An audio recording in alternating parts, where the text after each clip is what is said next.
कहा जाता है कि अगर किसी कौम को ग़ुलाम बनाना हो तो उससे उसकी तालीम छीन ली जाती है या फिर उसका तालीमी निज़ाम फरसुदा हाल कर दिया जाता है।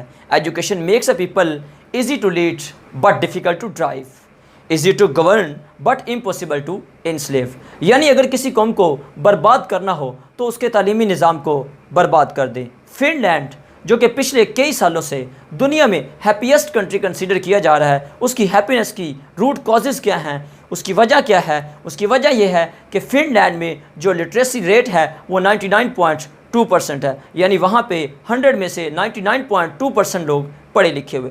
जबकि पाकिस्तान की अगर हम बात करें तो पाकिस्तान में लिटरेसी रेट 59% है। ये तो हमने क्वांटिटी ऑफ एजुकेशन की बात की। अगर हम क्वालिटी ऑफ एजुकेशन की बात करें तो फ़िनलैंड जैसे कंट्री में जो पहले 5 साल होते हैं, इनिशियल 5 ईयर्स में बच्चे का जो असेसमेंट क्लासेस कंडक्ट की जाती हैं, जिसमें डे केयर प्रोग्राम क्लासेस होती हैं, जिसमें पहले 5 साल बच्चे को जज किया जाता है कि बच्चा कर क्या सकता है, बच्चे के अंदर का जहान क्या चाहता है, बच्चा किस डायरेक्शन में जाना चाहता है। तो जो मेंटल ग्रोथ है, जो उसकी मेंटल डेवलपमेंट है, पहले 5 सालों में इनके ऊपर असेसमेंट्स की जाती हैं।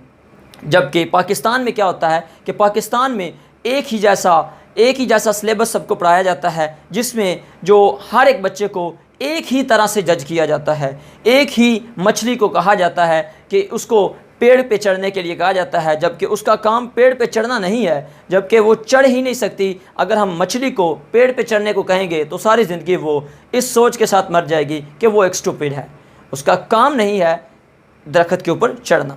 इसी तरह पाकिस्तान में भी यही काम हो रहा है। पाकिस्तान में हमारे पास क्या होता है कि एक ही तरह से डिफरेंट मरीज़ों को, पेशेंट्स को जो है वो उनके साथ डील किया जाता है, उनको एक ही तरह की दवाई दी जाती है, डिफरेंट पेशेंट्स को एक तरह से, यानी कि हमारा बच्चा डॉक्टर बनेगा या फिर हमारा बच्चा इंजीनियर बनेगा। ये 2 स्लोगन्स बच्चे को सिखा दिए जाते हैं। उसके अलावा बच्चे ने किस डायरेक्शन में जाना है, बच्चा किस में कॉम्पिटेंट है, बच्चा किस में एक्सपर्ट बन सकता है, क्या बच्चा इंटरेस्टेड है आर्ट में, क्या बच्चा इंटरेस्टेड है टेक्नोलॉजी में, क्या बच्चा इंटरेस्टेड है किसी यानी कि राइटिंग स्किल में। तो इन तरह की चीज़ों को यहाँ पे फोकस नहीं किया जाता। यहाँ पे सिर्फ यही देखा जाता है कि बच्चों को हमने एक ही तरह से सबको लेके चलना है, सबको हमने एक ही मछली कंसीडर करके उनको यही कहना है कि आप पेड़ के ऊपर चढ़ के दिखाएं।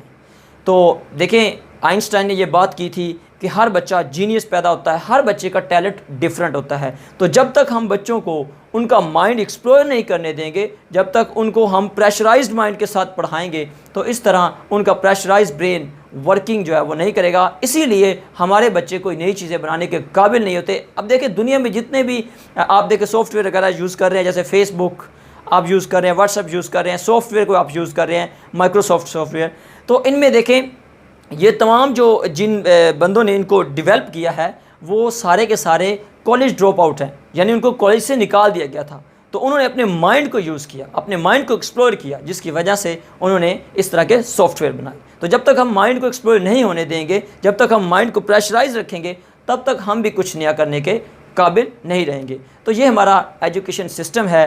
तो जैसा कि ओबामा ने रिसेंट ईयर्स में जो एक कॉन्फ्रेंस में ये बात की थी कि हमें सोशल साइंस नहीं चाहिए, we should not teach social science but we should concentrate on the technology. तो आज देख लें, फॉरेन कंट्रीज़ को देख लें और पाकिस्तान को देख लें कि हम टेक्नोलॉजी में इस वक्त कहाँ पे खड़े हैं, और इस वक्त जो फॉरेन कंट्रीज़ हैं जो कि इस वक्त प्रोग्रेस कर रहे हैं, वो इस वक्त टेक्नोलॉजी में किस जगह पे खड़े हैं। तो मैं यहाँ पे आपको एक पीसा की रैंकिंग दिखाता हूँ। ये पीसा क्या है, ये हमारे पास एक असेसमेंट की जो बच्चों को असेसमेंट करवाई जाती है उनकी रैंकिंग है कि यानी कि किन कंट्रीज़ में बच्चों को असेसमेंट करवाई जाती है। PISA stand for programme of international assessment school assessment, यानी बच्चों को जो स्कूल में एक्टिविटीज़ करवाई जाती हैं, असेसमेंट करवाई जाती हैं, चेक किया जाता है उनकी साइकोलॉजी, उनकी मेंटल ग्रोथ देखा जाता है, बच्चा करना क्या चाहता है, ये किस डायरेक्शन में जा रहा है। तो उसकी रैंकिंग देखें ज़रा, पाकिस्तान का इस रैंकिंग में नामो निशान तक नहीं है। जबकि चाइना जैसे कंट्रीज़ जो कि इस वक्त दुनिया में तरक्की कर रहे हैं, वहाँ पर जो तरक्की का राज है वो उनकी एजुकेशन है। वस्सलाम।